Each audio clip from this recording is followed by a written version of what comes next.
My son banned me from his wedding. Only his father, the man who abandoned us, was invited. The invitation was written in gold, but my name wasn't there. When I called, my son's voice was ice. "If you show up, Mom, you'll be removed. Don't disgrace yourself." 20 years of sacrifice erased in one sentence. The father who walked out got the front row seat. The mother who stayed got nothing. But I didn't argue. I didn't beg. Because I had something they never expected. In my hands was a letter, proof of every lie, every theft, every betrayal. And on the day of his wedding, I stood up before everyone and read it out loud. But to understand how I ended up standing in that wedding hall with a letter in my hands, we need to go back. He was just 9 when Gerald left, old enough to remember the sound of the front door slamming, but not old enough to understand why it stayed closed. Gerald left nothing behind, only an envelope of final papers on the counter and a voicemail. "This isn't working. I'm starting over." He married Clarissa 2 towns over, posted pictures with her kids, calling them his real family. I stopped checking his page after that, but I raised Ethan. Every homework night, every sick day, every scraped knee, every spelling bee, every single parent-teacher conference, while wearing Goodwill shoes and hoping the car wouldn't stall in the parking lot. I remember one year, we split a rotisserie chicken 3 ways over 4 days. I called it Mom's Special Budget Dinner. Ethan just called it love. He used to say, "It's okay, Mom. We're the best team." When the other kids brought iPads to school, Ethan brought a library card. When they wore Jordans, he wore clearance Velcro sneakers from Payless. He never asked why we didn't have more. He just hugged me tighter. I worked in the school cafeteria mornings, cleaned houses at night. Sometimes I'd come home and find Ethan asleep at the table, waiting to show me his drawing. I'd carry him to bed, kiss his forehead, and promise myself it would all be worth it someday. That someday was supposed to be college, graduation, his wedding. But somewhere along the line, Gerald came back, and I started disappearing. I didn't see it clearly then. I thought he just needed time with his father. I thought love could survive distance, that truth would outlast lies. I thought Ethan remembered who held him through every storm. I was wrong. I first saw Gerald again at Ethan's college graduation. I was in the 5th row, holding a bouquet I couldn't afford, wearing the only dress I owned that didn't have bleach stains on the sleeves. Ethan looked so proud in his cap and gown, scanning the crowd for familiar faces. He found Gerald before he found me. Gerald was sitting up front, crisp blazer, designer sunglasses perched on his head like a crown, and next to him, Clarissa, dressed in white like it was her son graduating. When the ceremony ended, I rushed over, my heart full, my hands shaking. But Ethan was already walking toward Gerald, not even a glance in my direction. I stood there like a guest at my own son's life. "Proud of you, son," Gerald said, all smiles and smooth lies. Ethan hugged him like nothing had happened, like 20 years of silence and back child support never existed. Then Gerald looked at me, straight through me, didn't say a word. Clarissa gave me a pity smile, the kind women use on shelter dogs they don't plan to adopt. I swallowed it all. The tears, the questions, the rage. I told myself it was just one day, but it wasn't. By fall, they were golfing on weekends. Then it was dinners, then holidays. And then I started hearing things. Your mom always needed to be in control. Dad said she made his life miserable. She used to guilt trip him just for going to work. Each time Ethan repeated something, it came out like fact, not a quote, a memory, and not his own. I tried to fight it.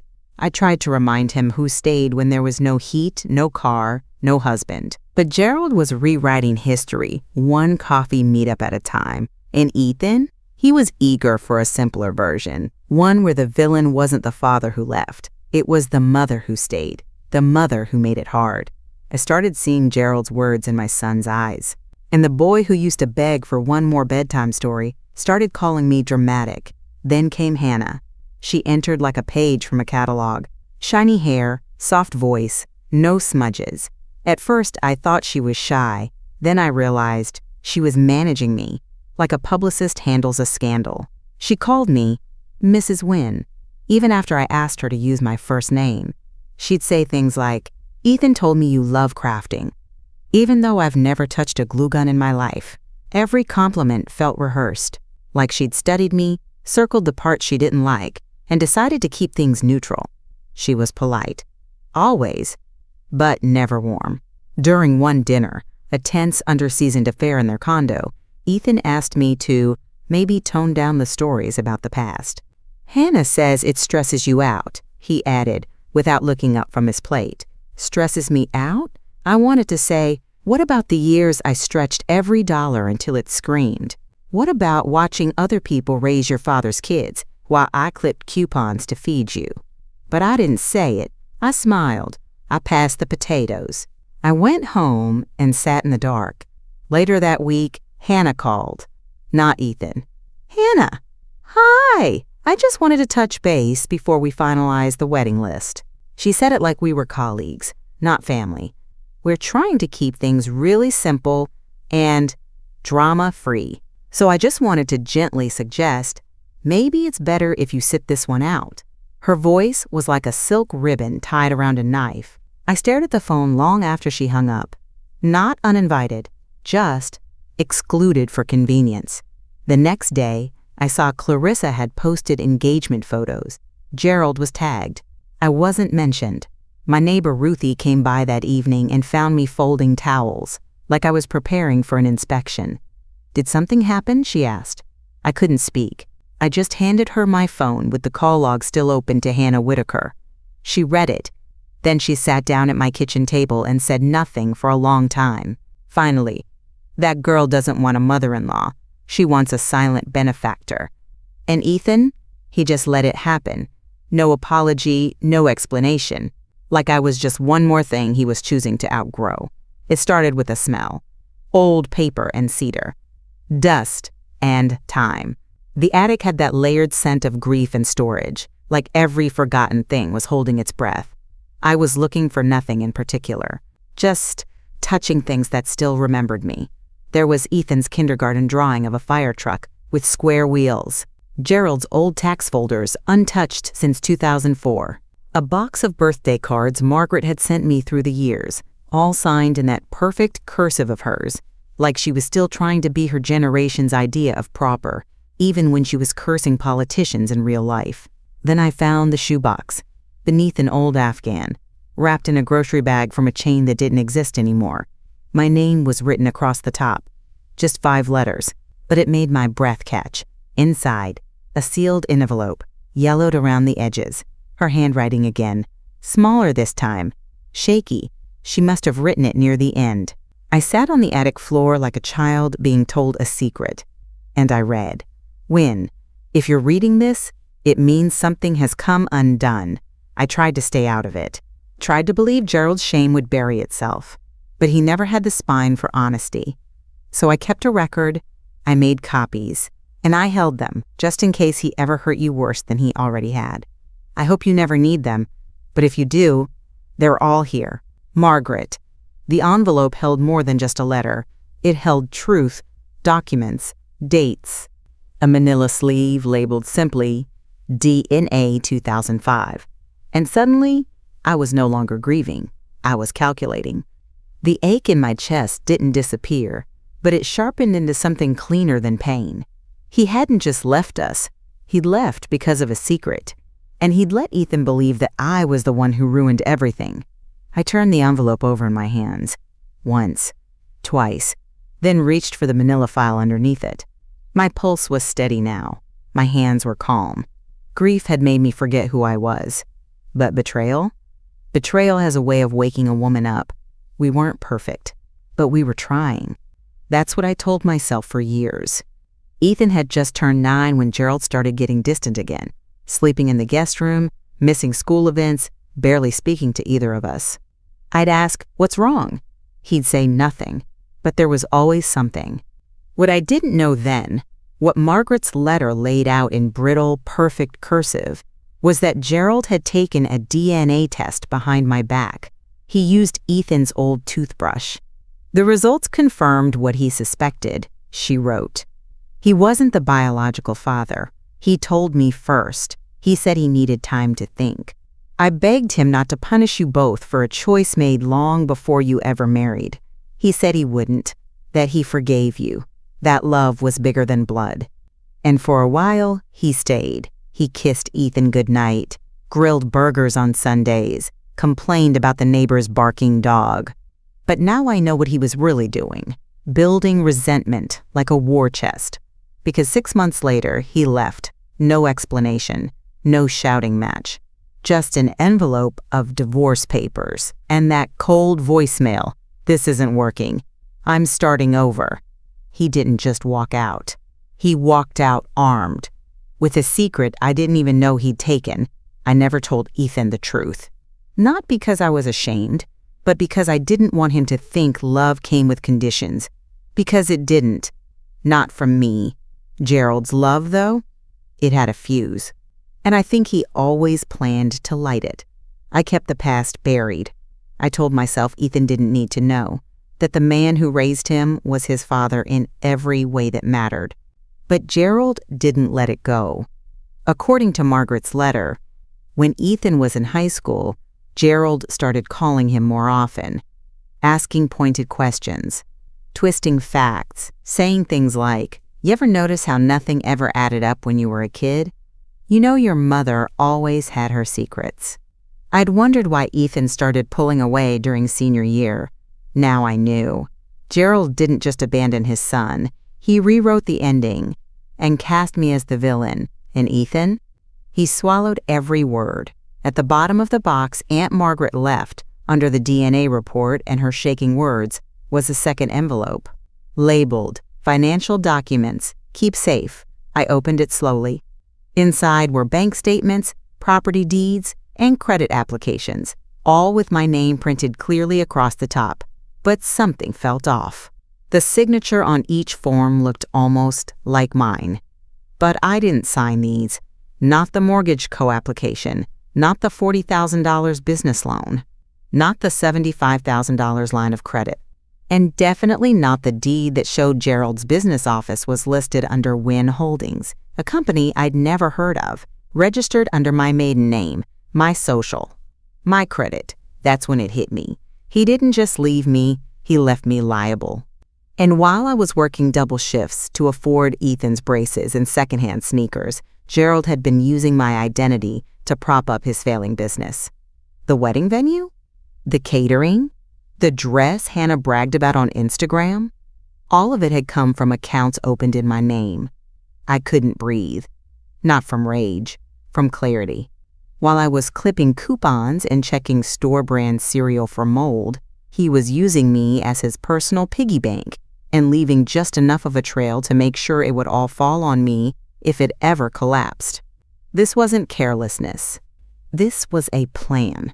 He forged my name, used my credit, risked my future, and Ethan had no idea. Or maybe he did. Maybe this was just another thing Gerald explained away with one of his smooth, confident lies. I sat at the kitchen table until sunrise, surrounded by evidence of a life I didn't know I'd been living. One where I'd unknowingly funded my ex-husband's second act and my own erasure. But I wasn't powerless anymore.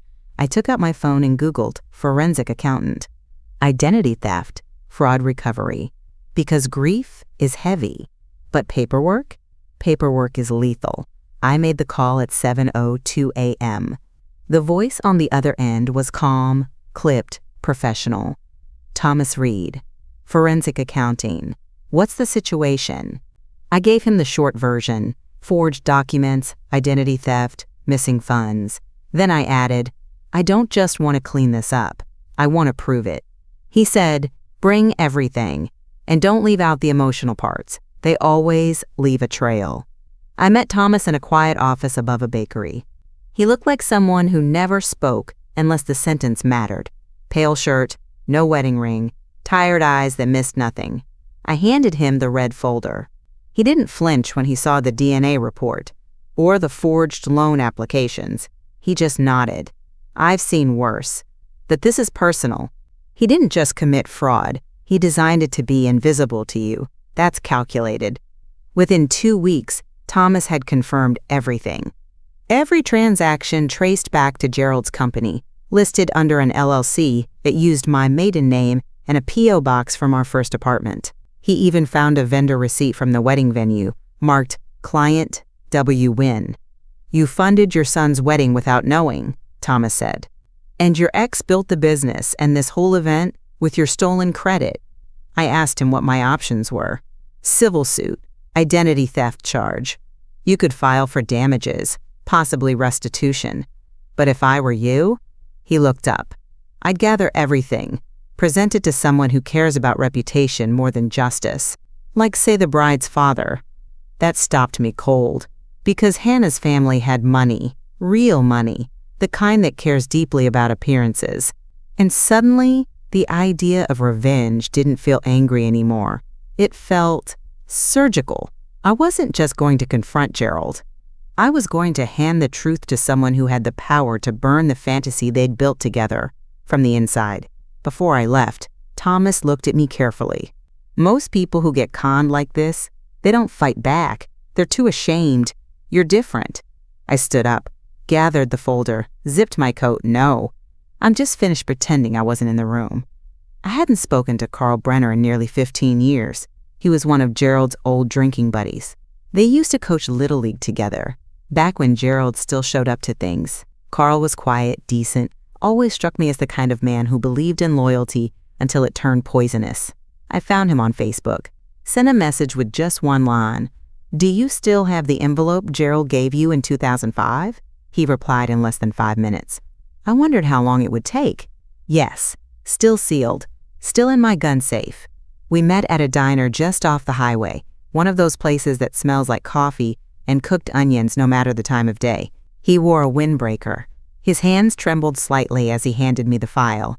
Inside was the original DNA test, dated, signed, with Gerald's name as the requesting party. He made me keep it, Carl said, stirring his coffee like it owed him money. Said if anything ever went sideways, he wanted someone to verify the truth. I looked up. "And you never asked why he didn't tell Ethan?" He snorted. "Because Gerald didn't want the truth. He wanted leverage. He told me point blank, if Wynn ever tries to make me look bad, I'll drop this on her and walk away clean." My stomach clenched, but not with shock. I'd always suspected Gerald kept that test like a knife behind his back, but hearing it said out loud that he planned to use it against me felt like watching a man spit on every year I spent keeping Ethan's world safe. Carl leaned forward. "You want me to talk? To testify? I will. You say the word." I looked at him, this man who'd once played second base next to Gerald at every company softball game, and I realized something. Gerald didn't just lose me. He'd been losing everyone for years, quietly, slowly, until no one would vouch for him anymore. I nodded. "You'll get a call when it's time." Carl's hands shook a little as he passed me his signed affidavit. "Burn it down, Wynn. I'll bring the matches." I cleared off the dining room table. Ruthie sat nearby, drinking lukewarm tea like it was whiskey. She didn't ask what I was doing. She just watched, quietly, like a woman attending a private war. I laid everything out in rows. The DNA report, now stapled to Carl's affidavit. The forged loan documents, all with dates, file numbers, and my faked signature next to Gerald's real one. The bank statement showing transfers into Gerald's LLC. Receipts for the wedding venue, dress boutique, catering company, all tied to accounts in my name. And finally, Aunt Margaret's letter, the one that had cracked everything open. I bought a fresh binder. Red, clean, deliberate. Labeled it, wedding fraud, Knox Wynn. Confidential evidence, Ruthie exhaled when she read the label. Not a laugh, something closer to a shiver. "You gonna give that to Ethan?" she asked gently. "No," I said. "Not yet." Because Ethan wasn't ready to hear the truth. But someone else would be ready to act on it. Mr. Whitaker, Hannah's father. A man who owned 3 car dealerships and a chain of orthopedic clinics. The kind of man who had a public image to protect. A man who wore old money like cologne, Not loud, but always in the room. I called his office and told the receptionist I had urgent documents related to the financial foundation of his daughter's upcoming marriage. His assistant called me back in 30 minutes. He'd like to meet, privately. I smiled, not smug, not angry, just clear. Because this was never about revenge. It was about record keeping. It was about making sure that when people told the story, when they remembered the wedding where everything fell apart, they'd finally say my name, not just Gerald's, not just Ethan's, mine. The wedding was held at Linden Estate, an upstate venue that screamed old money pretending to be humble. Columns, strings of imported lights, violinists warming up in the side garden. The valet tried to wave me off at the gate. Event is private, ma'am. He didn't even look at the invitation list. Just saw my age, my car, my dress. Navy blue, clean-lined, nothing flashy. The color of a woman who's come to be heard, not photographed. I didn't argue. I opened my purse, pulled out the card Mr. Whitaker's assistant had given me, and held it up. A moment later, a man in a charcoal suit stepped out from the main entrance, scanned the crowd, and walked directly toward me. "She's the groom's mother," he said to security, his voice firm. "Let her through." Hannah's father. He didn't smile, but he didn't flinch either. Inside, everything looked like a magazine spread. Cream florals, crystal glassware, personalized menus, white chairs in perfect rows. The kind of wedding built to be remembered for beauty, not truth. I saw Gerald before he saw me. Tan. Polished. That same smug tilt of the head I remembered from court mediation. He was talking to the officiant, hands in his pockets like he'd already won. Then he looked up. And he saw me.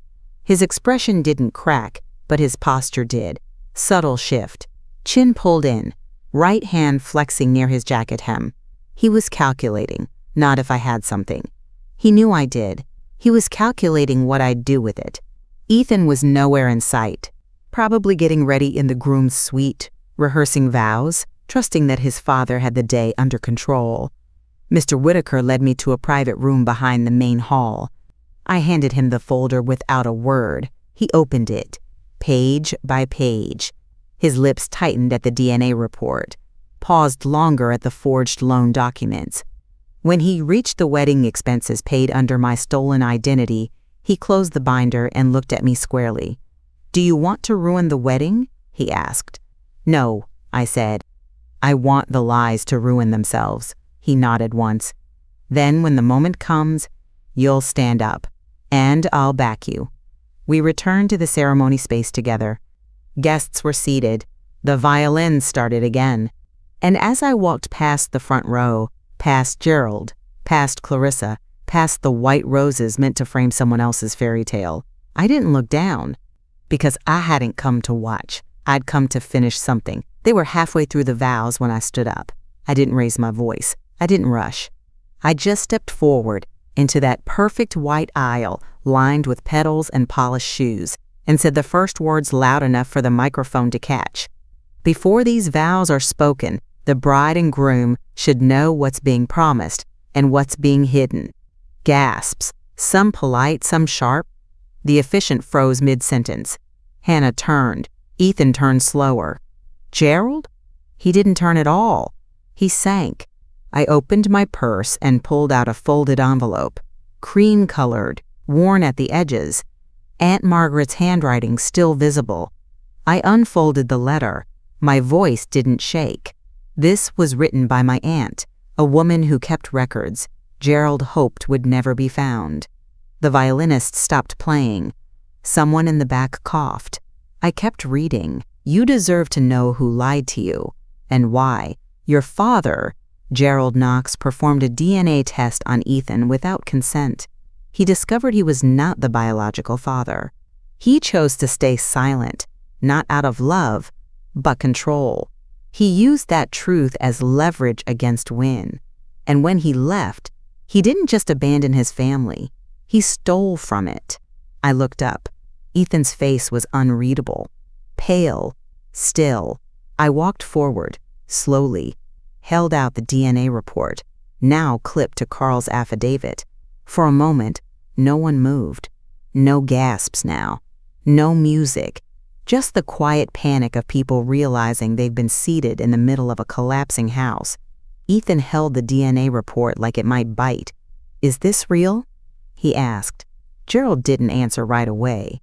His mouth opened, then shut. He looked around, searching for someone, anyone, who might still be on his side. Clarissa was frozen, lips pressed tight. Hannah was already backing up a step, eyes darting toward her father. "I did it for you," Gerald finally said. "You wouldn't have understood. You were just a boy.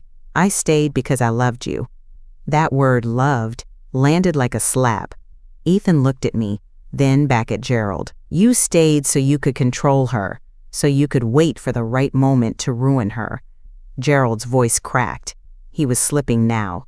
Not angry, just exposed. "She lied to me. You think I wasn't hurt? You think I didn't deserve?" "She raised me." Ethan cut in, louder. "You left." Silence. No one moved. Not even the photographers, who had slowly lowered their cameras. And then Ethan did something I will never forget. He turned to the officiant, who was still standing awkwardly with his binder mid-page. "We're gonna take a break." And then he turned back to Gerald. "You need to leave." It wasn't a question. It wasn't a request. Gerald looked at him, stunned, like someone had pulled the floor out from under his name. "Ethan, I'm your father." "No," Ethan said quietly. "You were a man who lived in the same house. That's not the same thing."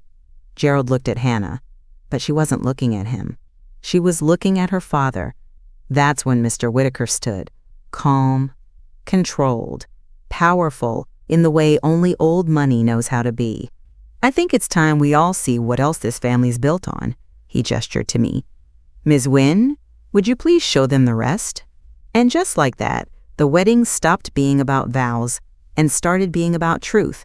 I took a step forward and placed the red folder on a table meant for the unity candles. The embossed label still gleamed under the lights. "Wedding fraud, Knox Wynne, confidential evidence." I looked at Gerald. That letter wasn't the whole story, not even close. The silence in the room turned electric. No music, no movement, just 100 eyes snapping to attention. I opened the folder. This is a list of business loans taken out in my name, forged, with documents signed not by me, but by Gerald. I pulled out the forms, held them high enough for the front row to see. "This is a credit line opened using my social security number, used to fund his company when it was about to collapse." Gasps now, audible. A woman near the aisle muttered, "Oh my God." Someone's phone chimed and was quickly silenced. "These are receipts from the wedding venue, the catering, the dress boutique, all paid for with money stolen through accounts opened under my identity." And then I said the line I'd waited months to say. "This wedding wasn't built on love. It was built on theft." Gerald tried to cut in. Voice tight, controlled but thinning. "You don't know what you're talking about. She's just angry. You don't understand the full—" "I understand fraud," Mr. Whitaker said, without raising his voice. "And I understand how hard it is to explain this to your investors." Gerald froze. Because that word investors wasn't personal. It was legal, financial, dangerous. Mr. Whitaker turned to Hannah. "Unless you want your marriage to begin with shared liability, I suggest we end this now." Hannah didn't cry. She didn't scream. She just looked at Gerald the way someone looks at an empty bank account, with recognition and quiet regret. Then she took off her engagement ring, laid it on the table next to the folder, and walked away. She didn't look back, not at the flowers, not at the violinist still frozen mid-bow, not at Ethan, and certainly not at Gerald. The sound of her heels echoing down the aisle was the only music left. The DJ, sensing the shift, unplugged his deck, quietly, without waiting for instruction. Guests started whispering, then standing, then gathering their things, not with panic, but with that slow, stunned discomfort people feel when a funeral happens during what was supposed to be brunch. Clarissa stood up, wobbled slightly, and grabbed Gerald's arm. "Do something," she hissed. But he didn't move. His mouth was open, but no sound came out. His suit suddenly looked too tight, too new, like a costume borrowed for a part he didn't know how to play anymore. Ethan stepped forward. He wasn't looking at me. Not yet. His eyes were locked on Gerald. He took the mic, not for drama, just for clarity. "This is done," he said. "The ceremony, the business, the lies." He held up the copy of the forged documents. "Let the guests see. My mother didn't ruin this day. She saved me from signing my name onto someone else's debt." He turned to Gerald, holding nothing back now. "You used her credit, you used her silence, and you used me so you could look like a father." Gerald took a step forward, maybe to grab the mic, maybe to plead. Ethan stepped back. "You lost the right to speak the day you forged her name." That line landed like glass cracking under a heel. Clarissa grabbed her purse, whispered something sharp under her breath, walked out. The florist wheeled out a cart of centerpieces. The planner made a single call, probably to cancel the cake, or the drone photographer, or both. And Gerald? He stood alone. No bride, no son, no performance left. Just a man who had spent years building a life on lies and watched it collapse in front of people who now knew every word had been bought with someone else's suffering. I didn't smile. I didn't cry. I just picked up the red folder, closed it carefully. Because justice doesn't always need applause. Sometimes it just needs a witness. I carried the folder out under one arm. No one tried to stop me. Ruthie was waiting by my car. She didn't ask what happened. She'd seen enough through the open doors. She just held out a thermos of hot tea like a medal. We sat for a while. Two older women, silent, watching men pack up folding chairs that were never used. "You did it," she finally said. I shook my head. "No, he did it. I just brought receipts." The first lawsuit came 6 days later. Mr. Whitaker's legal team filed a civil complaint. Fraud, intentional misrepresentation, unauthorized use of funds. The second wave hit Gerald's business accounts. Credit lines frozen. Vendors pulling out.